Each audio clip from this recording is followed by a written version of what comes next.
and ready. GMA Weather. Serbisyong totoo ng GMA News.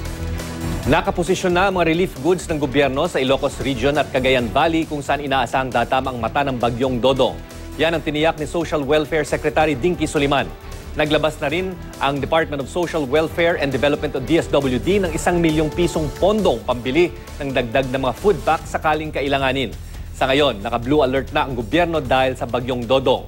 Nakataas na ang public storm signal number 1 sa Catanduanes, Camarines Norte, Camarines Sur, Albay, Sorsogon at Polillo Island sa Luzon at sa Northern Samar sa Visayas. Sa mga susunod na oras, ayon sa Pag-asa, posibleng itaas na rin ang signal number 1 sa mga probinsya ng Isabela, Quirino, Aurora, Rizal, Quezon at Nueva Ecija. Huling namataan ng Pag-asa ang sentro ng bagyo sa layong 440 kilometro silangang hilagang silangan ng Borongan, Eastern Samar.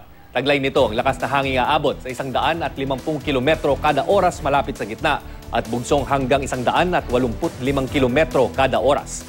Nasa ang kikilos ang bagyong Dodong, pakanluran hilagang kanluran sa bilis na 17 kilometro kada oras. Posible namang makaranas ng ulang dala ng thunderstorms ang Metro Manila, Rizal, Zambales at Nueva Ecija sa susunod na 2 oras. Batay ito sa thunderstorm advisory na ipinalabas ng Pag-asa. At yan pong may init na balita sa oras na ito. Tutok lang dito sa GMA News TV para oras-oras. Alam mo, ako po si Chino Gaston. Magandang hapon.